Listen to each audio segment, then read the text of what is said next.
इस प्रदेश को बचाना, इस प्रदेश के हालात को, इस प्रदेश के युवा को उसका हक देकर नौकरी देनी है, इस प्रदेश के किसान को खुशहाल करना है, इस प्रदेश से जंगल राज को हटाना है, इस प्रदेश से इस भ्रष्टाचार को मिटाना है, तो कुछ ना कुछ तो करना होगा। जल्द ही ये चीज़ आपको सामने आएंगी। का बेटा हूँ और उस दर्द को और उस भावना को समझता हूँ अच्छे से। इसीलिए मैंने जो है ना ये कार्यक्रम, आज ये मेरा तीसरा कार्यक्रम था, बीच में 2 साल नहीं कर पाए थे हम जो है ना सच्चे दिल से और आत्मा से एक उत्साह की तरह हम इस कार्यक्रम को मनाते हैं।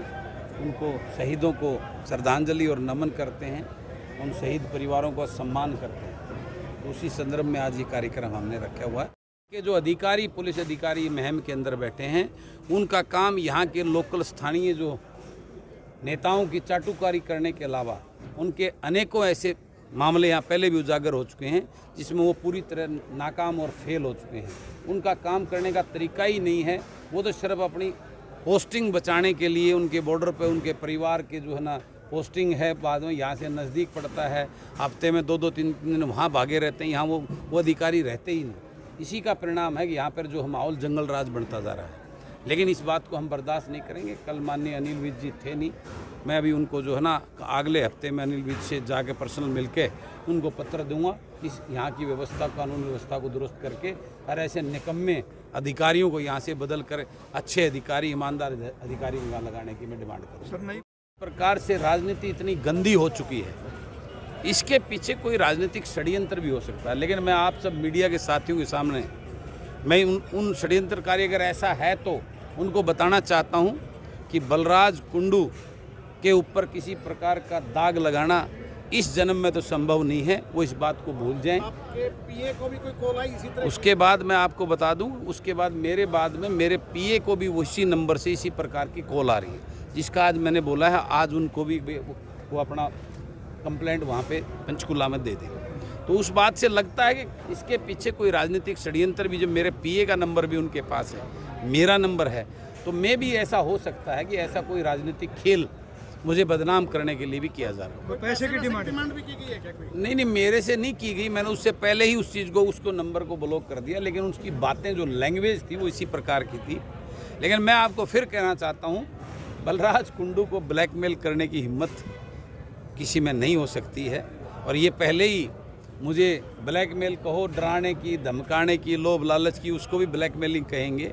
इस सरकार ने भी बहुत कर ली, लेकिन बलराज कुंडू इस टाइप के उसमें आने वाला है, अलग प्रकृति का, जो प्रवृत्ति का इंसान। इसकी महिला की आवाज़। कुंडू साहब, एक आपके महम में एक व्यापारी से फिरौती मांगने का मामला में, और मुख्यमंत्री जी ने ये कहा कि हम ये कानून जो लेके आए हैं उसका भी हमें सख्ती से और उसके ऊपर कार्रवाई संज्ञान लेंगे। मैं अभी उस परिवार से मिलने भी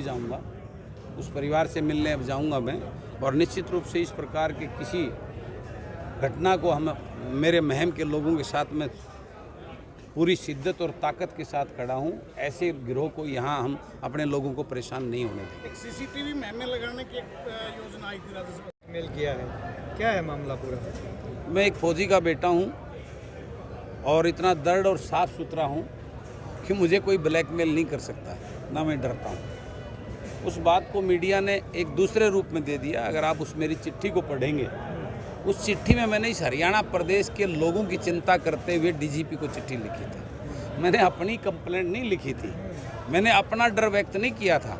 मैंने उस चिट्ठी के अंदर बड़ा क्लियर कट ये लिखा हुआ है कि ऐसे ब्लैकमेलर, जिसकी मुझे भी ये कॉल मिली थी इस नंबर से, और उसने इस प्रदेश के कैबिनेट मंत्री, एक कांग्रेस के एमएलए, एक बीजेपी के एमएलए का भी नाम और नंबर उसने बताया था।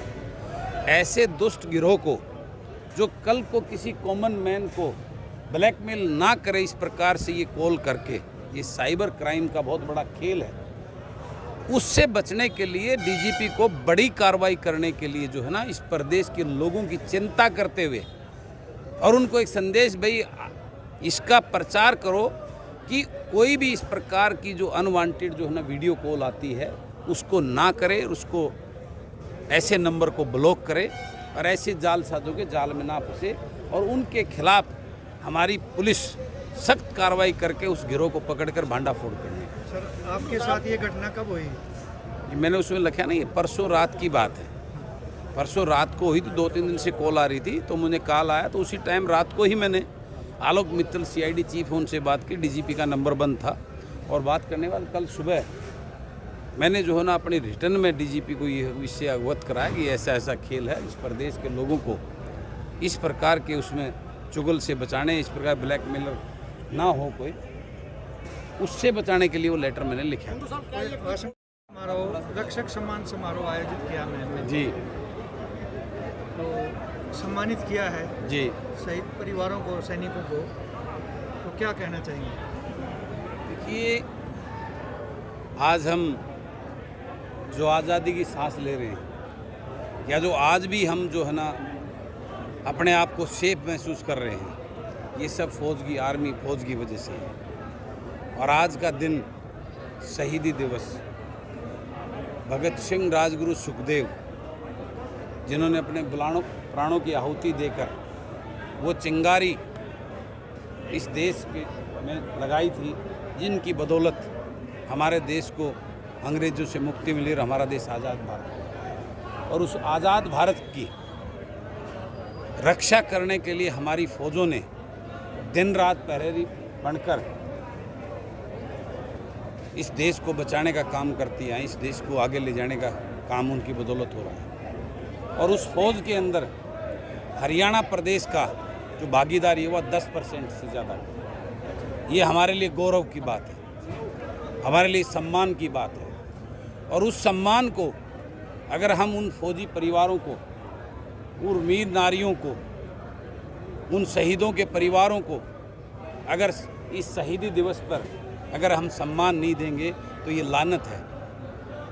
उन शहीदों को सच्ची श्रद्धांजलि देने का इससे बेहतर कोई विकल्प और रास्ता नहीं हो सकता कि हम शहीदी दिवस पर उनको याद करके उनके परिवारों को, उनको साथ खड़े होकर कहेंगे आज उनके वीर सपूतों की वजह से हम आज़ादी की सांस ले रहे हैं। उसी संदर्भ में और उसी के उसमें मैं ये, आप तो जानते हैं कि ये मेरा बीच में कोविड की वजह से, उसकी वजह से नहीं बना पाए थे। हम पहले से इस रक्षक सम्मान समारोह को मनाते आ रहे हैं और आज ही उसी संदर्भ में उन वीर सपूतों को, इस भारत माता के, और वीर उन सैनिकों को जिन्होंने अपने प्राणों की आहुति देकर हमारे रक्षा की, हमारे देश के लिए प्राण न्यौछावर करे, उनको सच्ची श्रद्धांजलि और उनको देने के लिए आज हमने एक कार्यक्रम मनाया है।